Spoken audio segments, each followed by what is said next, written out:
It was a cooler sounding name than email copywriting. But ultimately what it was is how to do all the stuff that we're talking about, deliver those results in advance, build the relationship, primarily through email. Gotcha. Yeah, but mass control just sounds better than how to do that by email. This is a better, cooler marketing name. So I ended up with all this money and knew I didn't want to be a typical internet marketing guy because I always thought it was Mickey Mouse. It's like, I don't want to just sell courses, and just like have these gimmicky things. So not that mass control was gimmicky, but I just didn't want, I don't know, just felt like I had more to offer. So my cousin Trey and I, he owns BuildBox, which is an app building thing. Trey's so good at marketing, he got bored with marketing and went into software, selling it to the most marketing resistant audience in the world, which is game developers. And he's very successful at it. So screw you, Trey, for being that easy for him. Come on, man, I'm over here struggling. So we're like, dude, let's start consulting. Let's get us some of them consulting clients because that sounds good. That's legitimate sounding. And at parties, people will know what we're talking about when we say what we do. And let's charge $10,000 a month. And like, all right, let's do it. So send out this direct mail piece and end up with a bunch of clients. And we're like, shit, now what, we got to do something. And they're like coming to our office. And I never consulted with anybody in my life as an actual paid consultant. I've written stuff for people, but never like, okay, let's come in and have a meeting and here's what you should do and processes and shit like that. So our theory, mainly mine, was that if we have someone pick them up from the airport in a Rolls Royce, it will somehow negate the fact that we have no freaking clue what we're doing, right? So it's like, that'll soften the blow. Right, when they get there and they're like, it's still you guys and you're still a couple of knuckleheads, then they'll at least will have the experience of being picked up at the airport. It was worth the $10,000 a month. They could care less about the car. Everyone had a great experience. We got good results for them, but I didn't know what to do. I'd never done it and didn't have really the confidence there. Like, what if I just got lucky? Can this stuff be applied to other businesses? So I got the car, my first one. It was in 2009, I think. Whatever, a long time ago. And it was a Phantom Coupe. And I bought it sight unseen, or leased it sight unseen. I was driving this BMW at the time, and the dude from the store calls me. He goes, hey, man, you want to lease a Rolls Royce Phantom? I'm like, He's like, well, it's, $3,500 a month for 11 months on this crazy special. I'm like, wow. Shit, that's the same I'm paying for the BMW. All right, I'll swap them out and get that. Maybe the clients will like it. And, rationalization, blah, blah. Get it. It was my first wife at the time. She hated it.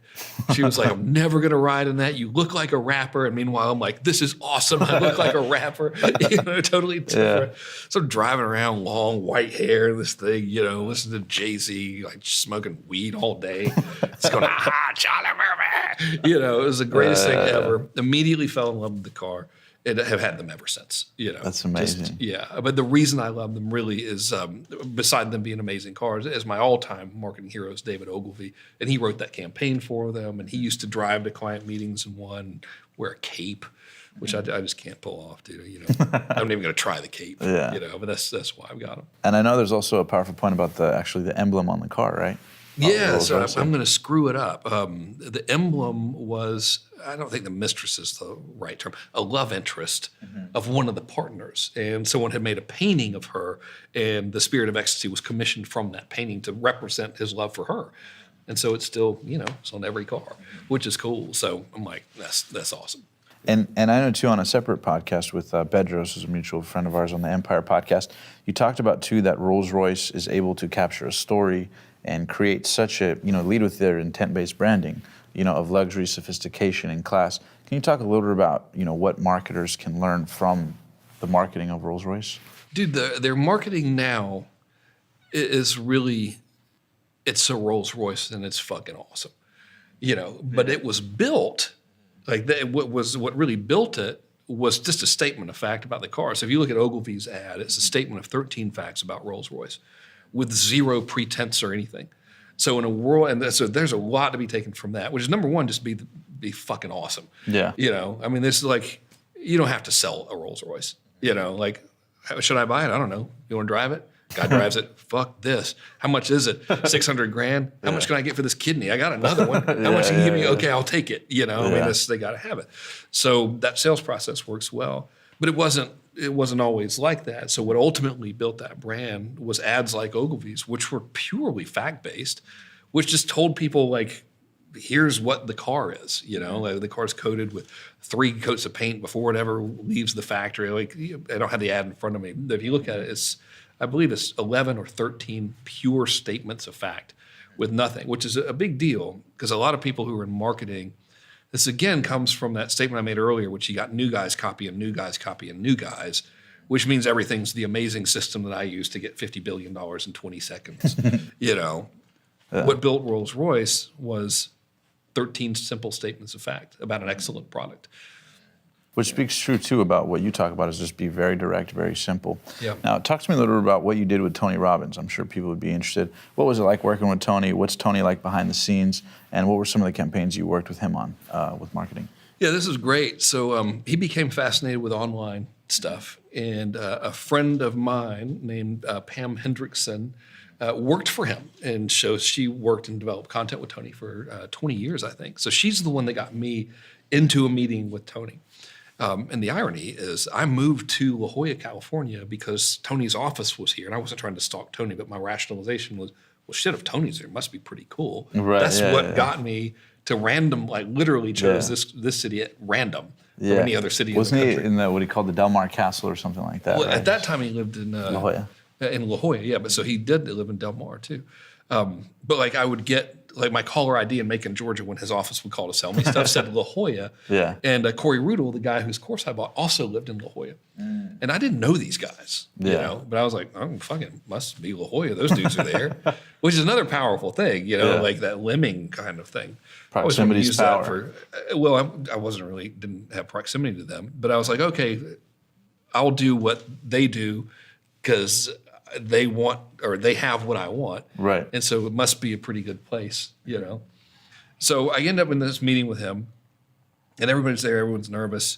And, at the time I smoked weed every day, constantly, had super long bleached white, like from the sun, white hair, surfed all the time. So at the time, you're probably the most like rebel-like marketer out there, right? Because you're making millions of dollars through online marketing, smoking weed, long hair, Rolls Royce. Like you're definitely atypical in the marketing world at this time. At that time, yeah. Yes. Yeah, for sure. And so I meet Tony and everyone's talking about what they do. And I say something like, well, aside from being a professional model, occasionally I write ads on the internet. And he and I just immediately hit it off because Tony's a regular dude. I mean, he's a regular dude with superpowers, but like at the end of the day, he's a super cool guy, likes to joke around, and everything. So we hit it off pretty good.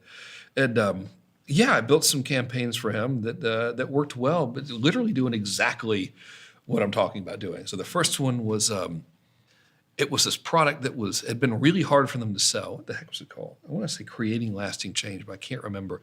It came in it's a couple $100 and it was beautiful. It was like a black cloth binder thingy with silver. Oh, I think it's Mastering Influence. No, I know what you're talking about. That was in the clamshell. But it wasn't Tony all the time. It was this other dude kind of like commentating on some of Tony's work. And I was like, man, that's an excellent product. Let's sell a lot of that thing, So he's like, all right. And I'll never forget it, dude. I'm scripting him out in videos. I don't write scripts. I do it off the cuff, So I just do bullet points. And he's talking, and I'm like saying, all right, say this. And it's just teaching him stuff, nothing new. And I'm on the ground, like sniper crawling. Because I know he's about to get to the point where he's going to talk about a DVD, and he doesn't have the DVD. So I'm like sniper crawling on the ground. He's talking on camera, and he gets to the point of talking about the DVD, and I just make it to him. I'm handing the DVD up off camera. He, picks it. You can probably see my hand somewhere in the video, giving it to him. But it worked really, really well. We built this campaign where pure results in advance. He sends out all these videos to his list. Had nothing to do with the product. Like, here's this thing, here's this thing, here's this thing. Then when it came time to sell, he's like, hey, I hope you like those, those videos I've been sending you. It means a lot. And I could really use your feedback on something. I got this product. We haven't really marketed it very heavily. It's a little bit different. I mean, the old, demonstrate you can help them by helping them and then be upfront. He's like, it's a little bit different. And I'd love to send it to you. And if you like it, keep it, and I'll bill you this. And if you don't like it, send it back, and this $20 shipping or whatever, and then I'll give you these bonuses and everything. And it just crushed, sold so much. And I'm really happy to help sell it. Excellent product, really, really helpful product that had been marketed horribly. And then we created another one called New Money Masters. And we're great, Beautiful. Yeah. And, what are some takeaways you've gotten from Tony working with him directly, personally?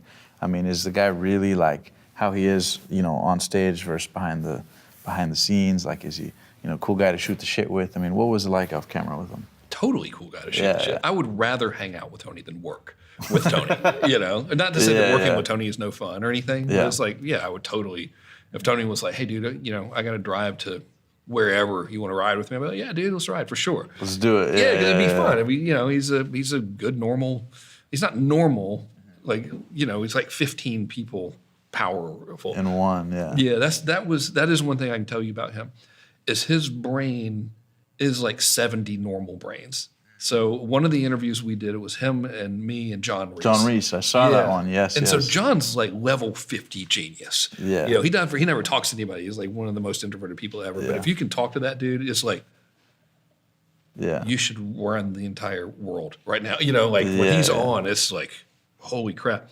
So it's me and John and Tony, and we start talking about this concept of an autoresponder and opt-in forms. And Tony like had been on stage his whole life. So what was obvious to us was not obvious to him. And dude, he grilled us on every possible aspect of that for 4 hours. Just like, you know, we were delayed 4 hours for the thing because he had to know every detail, not from like a weird thing, but from like, imagine that his brain is like this magnet, and it just sits next to the computer and pulls all the data off the computer. Data's still there, but now there's a copy of it. Like, that's how intense this guy's learning skills were. I remember just being like, holy crap, that dude could probably go out right now and build the whole system, because he has asked all these questions and retained all of the information. Was he writing them down or just internalizing them? No, he was internalizing them. And wow. And I remember him saying, like, you know, I don't really care about any of this stuff. I just like to help people. And my biggest payoff for me is that in-person, and I'm paraphrasing, it's been 10 years or whatever, is that in-person moment when he's on stage and talking to someone doing an intervention, and he sees that shift. He's like, I'd do it for nothing. Yeah. He's a good dude. That's amazing. Yeah. Which I just like saying, you know, water is wet. I mean, everyone knows Tony's a good guy. I don't think anyone's going, well, I'll be damned. No, his stuff changed my life many years ago. I've been to many of his events, so I agree tremendously. Now, let's talk about your transition to some of the products you have now. I know you help people, you know, with consulting. You have a mastermind group. Can you talk a little bit about, like, what are some of the products and services you offer people now for those interested in learning more from you? Is this where I get to tell people why they should give me money?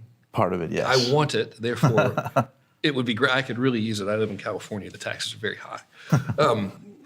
So it's weird. I've done a lot of evolutions, you know. So I've got a book that works really, really good, how to use proper grammar on interviews. I don't think that's the right grammar, really, really good. I just really good. Yeah, it's real good. Real good at reading and writing and ciphering. Yeah. So I have little things like that. Our core product is something called the Inner Circle, which is a monthly thing where members get on with me every other Wednesday, and I look at their stuff, you know, and like, all right, dude, here's like analyzing numbers for them and copy. And I send out a physical newsletter, because you know, showing all of our test results for the month.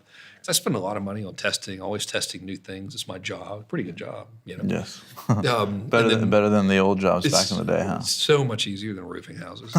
It's like anytime it was a bad day, I'm like, well, it could have been roofing houses. Yeah. That's hard, man. Do your parents, or do you ever like look back and think, like, whether it be parents or loved ones, like, dang, who would have ever thought that dude smoking weed, being in a band, dropping out of college would now make millions of dollars marketing online, helping other people do the same? Like, not with my parents, no. My father was a huge supporter for me, and my mom was a supporter, and my grandfather was who I learned most of my stuff from. Was like, he was very successful and treated me like it was normal, and like, of course, you're like, it was weird. Like, it was assumed, but not in like a pandering way. Like, what the fuck is wrong with you? How come you're not, dude? What are you doing? You're one of us. Come on, we don't do this. You know, we don't go to. I remember him saying, "What are they paying you to go to college?" Like, nothing. And he's like looking at me like, "What the fuck?" Yeah. You know. And I remember my girlfriend at the time. He invited me to dinner or something. This was a pivotal moment for me. I hope that this isn't taken the wrong way. If it is, go fuck yourself. It's my grandfather. He was like, "Hey, what are you doing Saturday?" I'm like, "Well, I think she's got to work. I'll see if she can get off work and we can come." And he looks at me and he's like, "Man, I'd be embarrassed if anyone knew my girlfriend had to work." I was like, fuck. And the key word there is had to, right? Yeah. So he wasn't misogynistically saying women shouldn't work. He was saying, like, what kind of provider are you? She has to. And that was just like, that was probably the turning point. I was like, wow, that's a true statement. You know, I'm not pulling my weight around here. Was there any key moments of your career thus far, like powerful lessons you learned that you wish you had learned earlier that you could impart on the audience of entrepreneurs? Definitely. Number one, there's this a whole community of regulatory agencies that you need to comply with. They don't make it easy. Yeah. It's not like there's a manual you can get. It's our responsibility to do it. So like pay attention to the BBB. You know, don't just because some dipshit's out there going, I made 9 millionaires and you can too, that doesn't mean that's cool. So really get clear on compliance. That's the biggest one.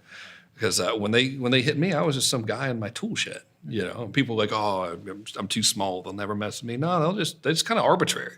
Like, that guy. You know, they get 2,000 complaints a day. So this is an organization of people who have had fucking enough. Yes, you know, true. so you don't want to piss them off. So that's thing number one. And aside from that, I would say you don't have to go for the minnows. So if you look at, and I guess this is really for people that are selling to businesses, you know, because so much of my clientele sells to businesses. You don't have to sell to the startup guys.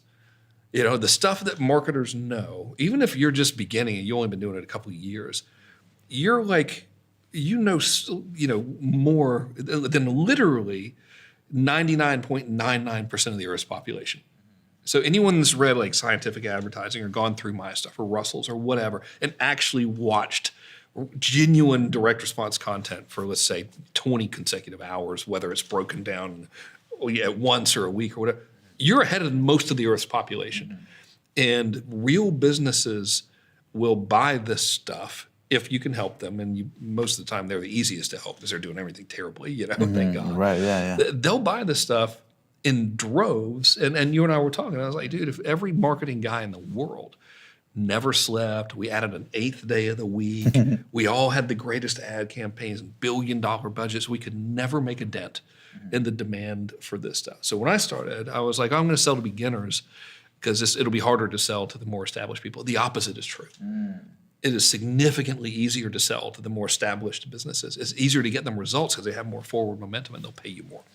And I think that speaks to people's limited beliefs, right? Totally. Like a lot of people just don't have the confidence, I'm sure. I want to ask, when you went in to meet with Tony, was any part of you like, how the hell am I going to help Tony Robbins? Like, what was there any kind of that, or would you say you had the confidence? Absolutely, yeah, because his marketing was terrible. Yeah, yeah. I mean, it wasn't hard. It was like, dude, what the fuck is this? You know? yeah. I got to do 7 million things before I can order. There's no headline. There's no call to action. It's like this course exists, and it comes in a plastic clamshell case. Like, it's not hard to. Yeah. But in most businesses, you know, like choose your local attorney or even a national chain or your CPA or a house painting company. Terrible. And they don't teach it in school. Yeah. You know, like you can go to any college kid and they say, who's that guy? They're not going to say that's Claude Hopkins. He wrote scientific advertising. They're not going to know the story of how Schlitz beer became the #1 beer in the world by him telling the people the obvious, which is how all beer is made. Just attach Schlitz to it. They won't know who Gary is. You know, they won't know any of these guys. So, and therefore, no businesses really know it. And it's a shame for our economy. But it is a great blessing to people who are in marketing. Now, how would you recommend people build their confidence if they have those limited beliefs? Like, because they might have the skill sets with them. I go, man, I can't charge, an amount of money that I've never charged before to this client, or man, I can't. What's your best advice for people to ethically build their confidence? Just get results. Yeah, and just scale those results. I got a good story around that. So there was the first time I met Grant Cardone, who I know you've interviewed, and I think we can all universally agree, like the viewers included, that I'm way funner to interview than Grant. Certainly better looking and more humble. So the first time I go and hang out with him, go to his office, and he was doing the sales contest where sell me a glass of water. So all these people would send all these YouTube videos. I remember that. Yeah. And he's like, help me judge this. And I'm like, what the fuck? I don't know anything about sales. I hate selling. That's why I'm a marketing guy. So they'll be pre-sold. So I can just be like, you want it or not? Yeah. You know. But anyway, I'm helping him judge it, and so that means I'm just really sitting there, trying not to say, because I don't know what I'm talking about. You know. Right. Yeah. So this kid comes on, and the kid's got a broken jaw. He's 16 years old. Jaw's broken, redheaded kid. And he's selling a glass of water, and he does like this magic trick. And I'm doing it like this because he couldn't fucking talk. His jaw's wired shut. Yeah. And I'm like, God damn, that kid's an ad man. He's not a salesman. That kid's an ad man. So, Grant does the contest. I can't remember who won. And I'm like, hey, man, I want to contact that kid, and I want to send him some books because you don't see many naturals in the world. So I email him. I'm like, hey, this is this is kind of weird, but can I have your address? I want to email you some books. My name is Frank. And he's like, oh, I know who you are. I'm like, well, ask your parents if I can send you these books, because I am a middle-aged stranger approaching you. What's on your the internet. address? Yeah. So he's like, yeah, it's cool. So I send him some old direct marketing books, and I said, look, I've made this offer so many times. One person on the planet has taken me up on this offer. It was this kid. I say, listen, man, if he goes, well, how do I write copy? How do I learn how to do it? Because I told him, I said, you're not a salesman, you're an ad man. We need you. Like, here's the stuff, come into the fold, son. He's like, well, how do I do it? I said, well, dude, instead of taking all these courses and shit, just write a sales letter every day and email it to me. He's like, all right. I'm thinking I'll never hear from this guy again. And sure enough, that little bastard, he wrote me like 70-something sales letters, just pummeled me. Every day? Every day. Wow. And he didn't even bother asking me what to write about. He just started writing about, there's one about duct tape, about paintings, about air conditioning, like just pulling shit out of his ass, writing sales letters about. Yeah. I would read them. First ones weren't that good. Yeah. By the end of the month, it was awesome. Yeah. Today, that guy runs Dean Graciosi's marketing. No way. He got the confidence to be able to manage, God knows how much, probably $200,000 or $300,000 a week in ad spend by fucking doing it. That's where you get the confidence. Just do it. That's it. Like, nobody does it. They're all like, well, what do I do? What should I say? How do I start? You start, when do I start? Now. Where? Here. What happens when it doesn't work? You welcome to the club, first of all. It never works the first time. Right. Get up. Start over. And test. Yeah. And then I know, too, you're famous for that clip that a lot of people talk about is like, what are the 2 rules to be successful in online marketing? Can you share that with the audience? Yeah, rule number 1, don't fuck around. So that kid, Ryan, he didn't fuck around. I said, write me a sales letter every day. He's like, all right, if you're going to read that shit, okay, and doesn't mess around. What should I write about? What WordPress, or, should it be in PDF or whatever? He's like, no. He was addressing me as Mr. Kern. Now he's like, hey, motherfucker, what's up? But then he was addressing me as Mr. Frankie? Kern. Yeah, what's up, homie? Yeah, and I always take my man's calls, man. He'll be one of the greats. So he's like always, but he didn't fuck around and ask a million. He just did it, And then I was like, when I'd say that one needs work, that's terrible. He wasn't like, well, that's it for me. He kept on doing it. And that's the second one, which is don't be a pussy. Just fucking go. Do it, And he's like, what if Frank doesn't like it? What if it doesn't work? I remember he started running his first ad campaigns and they didn't work. He kept doing it. He didn't puss out, and people will spend, and this irritates the shit out of me about human nature. And thank God I don't do anything like this because I'm perfect. None of that statement is true. I did it forever about real estate. So I get where people are coming from, but they'll buy course after course after course. They'll spend $100,000 on education, never spend $100 on running an ad. Because what if the ad doesn't work? Of course it's not going to work the first time. Welcome to the club. If people say, what do I do? What do you say to people that run a campaign and it doesn't work? And I say, welcome to the club, man. Good job. You're going to repeat that probably 10 or 15 times. Then it'll work because you'll learn from every single experience. Yeah, and the nuances, you'll tweak the nuances little by little and refine them and get better and better. Well, what really happens is they get out of their own head and say the obvious stuff. Like, if you want to train your dog, read this. And they'll drop the amazing dog training system that guarantees results in 27 minutes. And then the headline might say something like, if you want to train your Doberman, read this. Dear friend, I'm not a professional Doberman trainer, but these tips might help you. Here's 1, 2, and 3. And then now you're into the pitch, So like with the experience comes dropping of stupidity, I think, a lot of times. And that's harsh sounding, but I've done so much stupid shit that I can say, see, I've done this longer than most people, which means I've done more stupid stuff.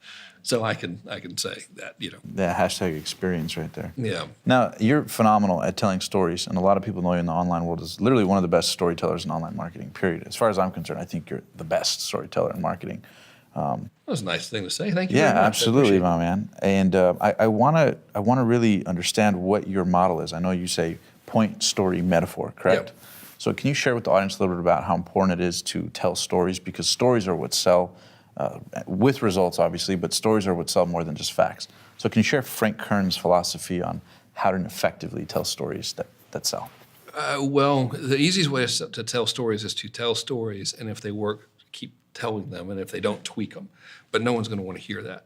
The reason you want to do it is the content itself, the point you're trying to make, is like a nail. And the story is a hammer that drives it in. Like if I just said, well, the thing you got to do is you just got to do it. and you just have to do it every day. And that's how you get the confidence. You need to do it every day. That would have been moderately powerful. But the story of Ryan O'Donnell, that was a fucking nail. That drove that in, this kid with a broken jaw. I mean, he really did have a broken jaw. I mean, my man's on camera talking like this, doing some magic trick. I mean, it's fucking crazy. Yeah. This guy's straight up, he's the real deal. But wouldn't have hit home without that story. So that's why you use them. So in marketing, so you got to go all the way back to the beginning, that we can't, unless we have like superhuman selling power, it's very difficult to make a sale, a non-in-person sale, like a distance-related sale, whether it's through copy or on video or webinar. It's real hard to do it without the relationship. So we accept that as point A. If we accept as point B, which the relationship is really built when you help them, then we have to say, well, how do we help them? And it's to get them to accept certain points, such as you have to get started or whatever. So then we say, okay, powerful, yeah. How do we get them to accept the points? And that is to wrap a story around that point. So you can't just say you should use a headline. You got to tell the story of, well, I wrote this ad and it sucked, and then I changed the headline and it was amazing, and ever since then, blah, blah, blah, blah, blah, blah, blah. So the way you do it is you make a point, such as, the way to do it is to do it. Let me tell you a story. Then you insert story, such as story of Ryan O'Donnell.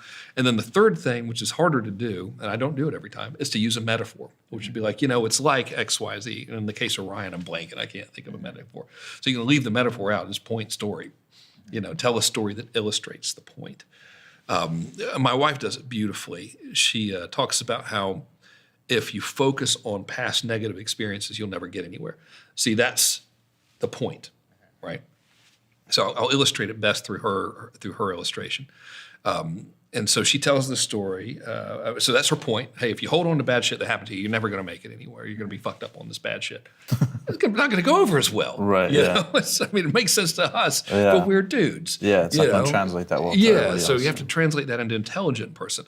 So she's like, and she goes into the story. So she's from born in former Soviet Union, from Ukraine, and then lived in Moldova, and then moved over here. I think 15 or 16 years ago to the Kern Castle. Yeah, to the Kern Castle. I went down and I grabbed her by her hair and drug her, kicking and screaming with me.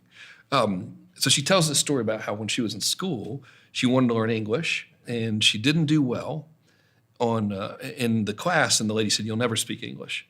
And she said that hurt her. She was like, that really sucked. It was a very emotional experience where she's very angry, very resentful. But she ended up now, fast forward to today, she English-speaking children, does business in English, lives in America, speaks English as her primary second language, I guess. I mean, your but native her tongue dominant is language, yeah. So there she tells that story, but the metaphor is this, and here's the point. Here's the metaphor. The bad experiences that you have in life are like rocks, and you got a choice. You can take that rock and you can put it in your backpack and you can carry it with you. Now, I think it's safe to say we're all going to have plenty of bad experiences. So every bad experience, every time you put it in that backpack, it gets heavier and heavier. If you keep holding on to them, you'll be crushed by the weight of the backpack and you'll never be able to go forward. So that metaphor there of the bad experiences are like the rocks. Those then solidify that story of the bad thing happening in English. She learned the language anyway, fast forward to today. That's moderately powerful. You add that metaphor to it, it's even more powerful. All just to get someone to accept the point of, let go of the bad shit, man. You know what I mean? But it's like our brains don't work that way. It needs to feel it or see it. Yeah. Yeah, it's got to have it. Point, story, metaphor. I love that. And I learned it watching Joel Osteen. Oh, yes. Yeah. He's one of the greatest public speakers ever. I was like, okay, let's, because I'm a modeler. I'm like, well, someone's reaching millions of people with this much power. Yeah. What's he doing? And I went and transcribed the shit. Yeah. And it's like, oh, there's the point, there's the story, there's the metaphor. And he just does it over and over and over. And don't you love how he starts every single one with a joke? Yes. Yeah, isn't that so awesome? It's a terrible joke. I think he takes delight in how bad the joke is. But the audience is so used to laughing that they'll laugh at any punchline he says. I think they're just like, we love this guy that he thinks his joke is funny. Yeah. Now, I want to ask about the money mindset. Mm-hmm. Because a lot of people out there, I'm sure yourself included, myself included, there were times in your entrepreneurial career, digital marketing wise, where you thought, there's no way I could make that amount of money, right? I'm sure you had limited beliefs, right? Yeah. What's the key to get past those limited beliefs and how money really works for people out there really trying to, because most of our audience is entrepreneurs to some degree. certainly on this episode, it's going to be entrepreneurs, digital marketers, people who like your good looks and your excellent grammar during interviews. Especially Yes. the grammar. Especially the grammar. Yeah. But what is the money mindset shift that you would encourage people to make to really see what's possible for their life financially? Man, I'm going to be dangerously close to one of those woo-woo people I like to make fun of. But in this case, they're right. Whatever you're telling yourself is true. So if you're like, I can never have that, then you can't never have that. I used to have, when I was in the band, at one point in my life, I lived in a single wide trailer, no carpet, no heat. So in the winter in Georgia, strangely, it gets kind of cold where I lived. And I was on an 1,100 acre cattle farm.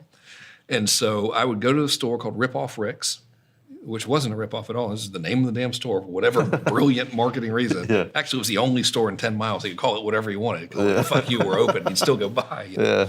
I'd go there, I'd buy a big gulp, the big giant plastic cup, fill it up with water, put it in the microwave, then pour it in the bathtub, and then repeat that process to try to take a hot bath. Like, that's how broke I was. Wow. Right? How old were you at this time? Probably 20, like 20 years old. Yeah. It doesn't work, by the way, because the fucking water gets cold by the time the other cup load is hot, the original. So basically you're getting cardio. You're warming yourself up by running back and forth from the kitchen to the damn bathtub. So doing that, and I remember I had this mantra that I would say, I don't know what the fuck was wrong with me. I would say, everything is horrible, it's always been horrible, and it's only getting worse. I actually put it on the refrigerator. I ended up single wide trailer, middle of nowhere, no carpet, a mattress on the floor, no bed springs, no frame, like dirty mattress, like straight out of the fucking movies, microwaving water to take a hot bath. And so whatever bullshit you're saying is going to happen. So you might as well say good stuff in there. And money is like, people talk about the economy and they have all this bullshit around money.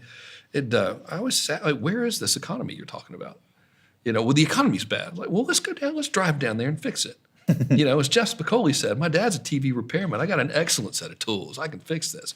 Where is this economy? Let's drive down that motherfucker and crank on it a little bit. Like, there is nothing. There is no economy, right? There is no shortage of money at all on the planet. When things go badly for some, they're actually going well for others. That just means that Group A fucked up, and now Group B has all the money. And actually, it's interesting you say that, because more wealth is built during times of depression, recession, in economics than any other time in socioeconomics. Well, and I don't really think there are times of depression or recession. There's just like, for some there are, for some there not. The universe is made up, or the world in this case, our planet and civilization is made up of a collection of individuals. Everybody's experience is different.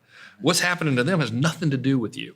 It just doesn't. Like, we control everything. So the way I look at money is it's real good. I like it a lot. I don't have any of that bullshit around, oh, money's the root of all evil. You want money, you're a bad person. Yes, I want a lot of money. Now, preferably over later. Yes. And I want it because I want it. I don't want it because, it'll help me take care of my family. I can give more to my charity. No, I want it because I fucking want it. Just like if I go get a Coca-Cola, I want it because I want Coca-Cola that day. There's no difference to me. Now, do I think you should use it? Well, of course. But that doesn't mean, anything. So that's, I think that's a belief that someone has to have. And it's just numbers. Like, if you can go out and sell that thing for $20 more than you paid for it, then there's no reason in the world you can't sell 20 million of that thing. And it's like, it's literally the limitation is in the mind. So it goes right back to the 2 commandments. Quit fucking around and don't be a pussy. All this money bullshit we got, it's bullshit. It's just us telling us something. I love that. Like, one of the best things I ever learned from Grant, that motherfucker, I tell you what, I can't wait to live in the same building with him. I'm going to fuck with him all the time. My continuity program was doing pretty good. I was like, yeah, dude, we just hit a half a month. And he's like, I don't see how you can live off that. $500,000 a month. Yeah. I don't see how you can live off that. And he was serious. Yeah. He wasn't fucking with me. Yeah. He was genuinely concerned. Like, damn, dude, how are you able to support your family just on $500,000 a month? And now I'm like, he actually thinks that way, thus the plane, and all of that kind of stuff. So he's manifested that into his reality. Yeah, exactly, because of how by doing stuff. Yes. Yeah, but you can't do the stuff unless you can see the target. So I think, like, I don't believe in manifestation just by thinking. Like, his clear, very clear focus on a target caused him to take concentrated, repeated action towards that target. And that's really what it is. Yeah, clarity is power in that regard for sure. Now, in terms of you, like, in terms of the money, was it like a specific tangible goals you set? Or is it just, let's just blow this up as big as possible? You know, what's been your approach to money and goal setting? Oh, damn these ethics. I wish I could lie and have a cool story. I just didn't want to work. I didn't want to have to do anything that sucked, because my early job career was always some asshole telling me what to do. You know, whether it was, I hated my stepfather at the time. I don't hate him anymore. And my current stepfather is awesome, by the way. Poor guy. Don't want anyone to confuse. I've had two. Yes. You know, so the first one, I didn't care for him at all. And that was my first job, really. It was pumping gas at his marina. And I was like, these assholes tell me what to do all the time. So I equated working with bad. I no longer equate working with good. Now I equate work with freedom. I enjoy my work. But then I equate it with bad. So my first goals were just don't have to have a job. Just to be able to, I want to be able to do whatever I want, whenever I want to do it. Don't tell me what to do. You shut up. Yeah, you know, that was the first thing. Now it's just more. Yeah. Because I like it. I like the game, you know. So it's, I want to make as much money as humanly possible, but I also want to be the best in the world. You know, like I want to be the best advertising person since Ogilvy. Like, for real. Like, that's it for me. It's like, I'd love to have a plan. It'd be great. But I want to do it while being the single greatest ad person ever. You know, and I got a ways to go, but I'm still very young. Yeah, but you're doing pretty phenomenal. Yeah, I'm going. It's okay. Yes. A long way to go. You know, but like these dudes wrote books. Yeah. And I can read them.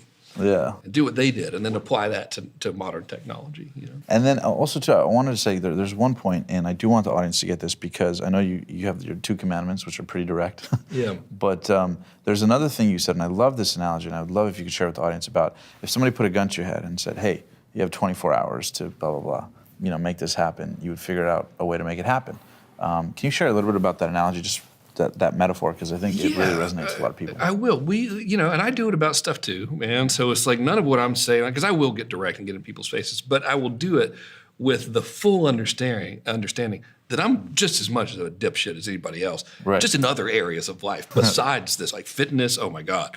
You want to see someone be a dipshit? Watch me come up with excuses why I'm not going to work out today. You know, it's like, come on. Of like, I totally deserve to have a giant piece of cake at 10 o'clock at night. You know, like, come on, man. So I do that dumb shit, but just not in this area. So, you know, people will say, oh, well, I can't. I tried. I had one guy. I remember one time, I had a course, and the dude said, I tried this every day this week for 8 hours a day, and it didn't work. I'm just like, you stupid motherfucker. You did you put in the minimum amount of work one could do to consider themselves employed full time for 5 days, and you're already giving up. You know, so the thing I like to say is, okay, yeah, that's great. What that really demonstrates is a lack of commitment, because if someone had a gun to your head, or even worse, a gun to your children's head, said, you got 24 hours, I'm pulling the trigger. You got to sell something, or I'm killing this kid, right? And you believed them, and you were not equipped to kill them. Like, so it was like, you know, whatever. Yeah, hostage situation or whatever. You'd fucking do it. Yeah. They're like, you got 24 hours to build a website with a sales letter on it, or I'm blowing little Janet here's brains all over the wall, and you're going to watch. I know it's graphic as shit. It's horrible to think about. But you know what you do? You go to YouTube, how to build website, and look at one of these 7 million tutorials, and you'd have that shit done. Probably in enough time to be like, how to find gun to kill the guy that has your family hostage. Right. But people don't, there's no commitment, you know? So there's no shortage of information. There's no shortage of motivation. There's no one trying to keep a secret from you. I love that. These are the secrets they play. Any fucking secrets, man. Yeah. You can get all my shit for free, you know, by the pirated sites. I'm going to try to shut them down. Like, all right, get it. You know, if you need it that bad to steal it, then you need it. Go ahead and knock yourself out. You know? They just don't want it bad enough. And it talks about too, like you talk about too, how like if someone put a gun to your head, you wouldn't ask like, oh, should I use Squarespace, or should I use this website, or should I do a PDF, or should I do this? Or you would just like anything, just boom, boom, boom, keep the momentum going. Yeah, and then pivot as you go. Mm-hmm. I love that. Now, if we could look back at Frank's career over the last 20 years, and you could impart entrepreneurial wisdom aside from know your stuff and don't get into legal trouble. What would be your best, 60 seconds piece of advice to entrepreneurs out there, digital marketers, on really how to get out of a funk and how to make their life work? Maybe they're listening to this right now and maybe things are going well, but they've plateaued. Or maybe they're, stuck in a rut and just nothing's working for them, you've been through the pits and valleys as an entrepreneur. I'm sure you will still continue to. But what would Frank Kern's best 60 seconds piece of advice be from everything you've learned to entrepreneurs out there? So I'm talking to the person. I'm talking to the person who's like tried everything or whatever. And they're stuck. All right. First of all, quit lying to yourself. You haven't tried everything. So very dangerous words that we use are everything, nothing, everybody, nobody, always, never. I've tried everything typically means I tried 3 things and over about 5 days and it didn't work. Yeah. And so get up and get back in the ring. Number 1, shut up, get back to work. You're going to be okay, but you didn't try everything. It's a big world out there. Thing number 2 is always go for the premium. So I always try to go for the higher ticket person. You got a choice and you could sell like, I don't know what other cars there are. Ford Focus or something. They make those, whatever, like the regular car, or you can sell Rolls Royces. Sell the Rolls Royce. There are plenty of people that can buy that shit. Right. So you didn't try everything. Keep going and go for if you're going to go for it, if you're going to get wet, you might as well go swimming. So go for the biggest sale, the biggest profit you possibly can, because it's no different. It's just as hard, if not harder, to sell the $10 thing than the $10,000 thing. And in some cases, I know it's counterintuitive. Just have to try it. Don't trust me. Try it. You got to try it and see for yourself. No extra work to sell the premium priced, high profit thing versus the low price that everyone else is buying. So is it just a matter of switching who you're selling to when it comes to pricing? Yeah, totally. It's really just that. And switching the material you put out to attract them. So if this happens all the time, man. I'm so lucky that I chose to do consulting in addition to training because it put me in the trenches. I'm in the trenches every day. So you see what people are dealing with constantly. Live. And it's like, it's always this same shit. Yeah, same here, yeah. Guys like, oh man, I've got all these customers who are driving me crazy. And then his lead gen material, his free report reveals how to start from scratch, even if you have nothing and you're an idiot. Like, well, it says even if you have nothing and you're an idiot right there. And the expression I use, you can't catch whales with minnow bait. So it's like put out different stuff to attract the whales, up the caliber of the thing you're selling, go for the whales. The greatest thing ever is that for whatever reason, people think it's going to be easier to sell to the Walmart guy. And no disrespect to the Walmart guy or people that can't afford or don't want to buy expensive stuff. I'm not trying to be an elitist asshole. I am an elitist asshole. I'm just not deliberately trying to be one. Yes. Yeah. Thank God everybody thinks that's where the money is. Meanwhile, the dude with the black card that will happily pay extra because just to not have to fuck with something is ignored. Yeah, one of my clients is in medicine, and we totally changed the game with this dude because he was ready to not practice medicine because he didn't like having to deal with insurance. And I was like, just go after people with a whole bunch of money that'll pay you whatever the fuck you want to come to their house and not have to go to the doctor's office. And he's like, really? They'll do that? I'm like, shit, yeah, they'll do it. To the tune of a couple grand a month just to be able to call you. They're on a retainer or whatever. Absolutely. Yeah, game changer. Nobody pays attention to us poor and neglected. The joke is with this guy, he calls us richers, based on that South Park episode. Yeah. The richers are horribly discriminated against by marketing, which is wonderful. Because we're like, dude, you mean I can get that thing and I don't have to be bothered? I buy our Rolls as, God, this really sounds obnoxious right now. From this girl, worst car salesperson ever, only calls me when she wants to sell something. Terrible. Zero. She's always like, oh, I got you a gift to go to the car, Baccarat Crystal or whatever. Never shows up. Still call her because she will bring the paperwork and the car to the house without me having to do anything. So I'm getting like terrible service for the same car. I don't even negotiate the price. I'm just like, yeah, okay. I don't have to go up and talk to anybody. Yes, I'll take it. Sign me up. Yeah, Sign me up.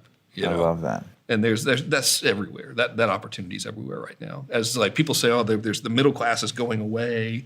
Okay, everyone's going to focus on the other guys, the people who can pay you a lot of money. I guarantee you, they're being ignored. If you go in and you start servicing those people, you'll do well. If you just have the courage to find them in the first place. They're everywhere. You just have to have the courage to be like, oh yes, I will charge you a lot of money to give you what you want. Give it to me. Do you remember your first time charging an amount of money that you thought people wouldn't pay, and then you're like, oh. Dude, it was $100 grand. It was the easiest sale I ever made. Really? It was unbelievable. So same thing my cousin and I, it's how our consulting business started and how we ended up as Rolls Royce people. So he's got better financial sense than to drive Rolls Royces. I still manage money like a newly signed NBA star. Thank God I learned how to make it because I go, oh, I got $1. Shit, get that out of my hand. Let me buy, give me something shiny. So Yeah, I just done mass control, list control, had a bunch of money, and was like, I wonder, I kind of want to be in consulting, and sent out a direct mail piece to 1,000 people.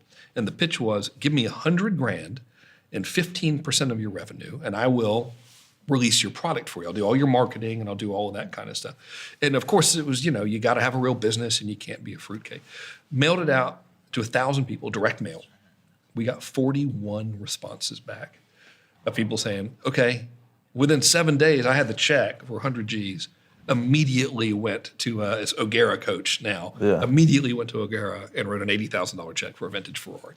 Wow. Like, oh, well, better get rid of this money right now. And went and bought the vintage Ferrari, which I later gave away because it was impossible to drive. Yeah. But that was the red one, right? Yeah. Yeah. Hands down, easiest sale of my life. Yeah. Hands down. There was no negotiation. Yeah, but it was like, okay, 41 cool. people. Yeah, let's cut the check. Yeah. Yeah. And ended up making royalties on that deal as well.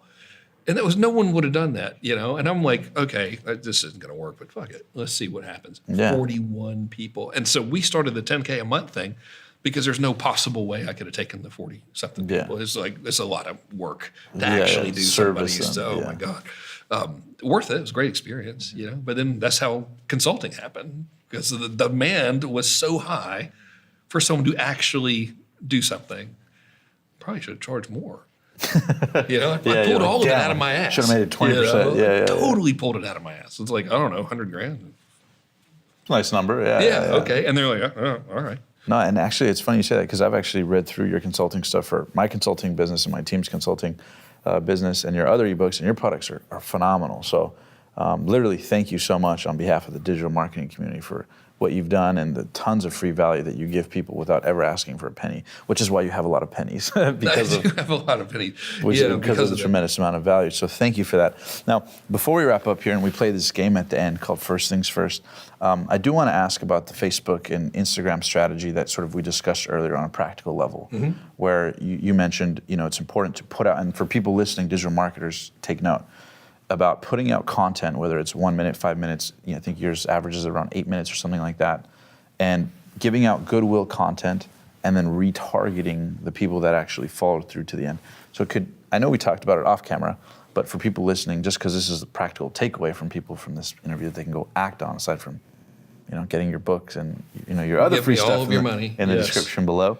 But can you talk to them about that just so they get a tangible step-by-step on exactly what to do Facebook, Instagram-wise? Dude, yeah. So I'll give you the magic formula, with I really do think this is a magic formula. Step number 1, every day. Go live on Facebook every day, which immediately people are like, oh, fuck, what do I talk about? What you talk about is the answer to that question. What must we demonstrate to be true in order for them to want to do business? So just whatever you need to demonstrate, give them advice that demonstrates that every freaking day. Then the next objection is going to be, well, God, I can't say the same thing every day. Yes, you can, because they're not sitting there memorizing everything you say. Like, look at Instagram now, wait 20 minutes, go look at it again. You're going to have to scroll down 10 times to find the post that's at the top now. You can do it every day, trust me. And what if people think, I don't mean to interrupt, but I do want to say, because most people might say, well, the people that follow me on Facebook, they're friends, or they're not people who would buy from me or consume my content. What do you say to people who have those limited beliefs about, like, oh, my audience on Facebook isn't the type to enjoy my Facebook That's lives? why you do this shit, to get a new audience, So you got a Facebook page. Imagine you got 20 people that follow you, and they're all your family. You go live, your mom's watching, and your soul's crushed because there's one person on. And by the way, when I go live, I don't have a ton of people on. I might have 100 people on because it's freaking unplanned. It's in the middle of the day. But that's not why you're doing it. You're doing it because Facebook algorithm goes, hey, that dude's grandma was watching and she was on the platform longer than she normally is. That's called engagement. Next time that guy does it, we're going to show it to more people. So I did this every day in December, went live every single day. My fan base is only 220-something thousand people. My reach was 976,000. I know this off the top of my head because I just did a live today going over the stats going, holy fuck, guys. It's not about how many fans you have or whatever.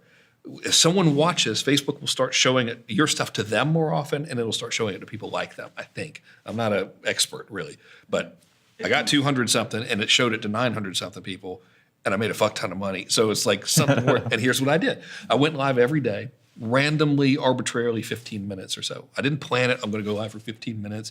It's about how long it takes me to make the freaking point. I talk a lot, so I go live 15 minutes. I then Don't care about how many people are watching it right now, because people will watch the shit out of it over the next 24 to 48 hours.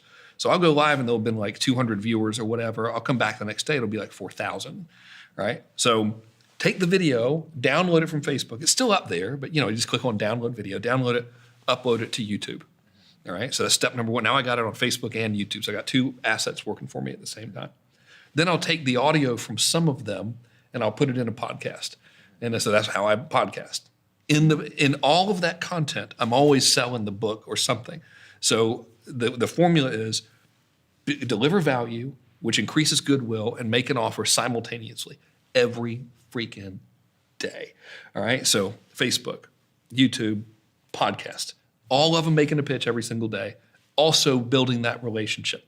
All right, on Instagram, I will periodically throughout the day shoot a 60-second video saying something related to whatever the live was about. Always trying to be helpful and then say, hey, go to frankkernbook.com or whatever.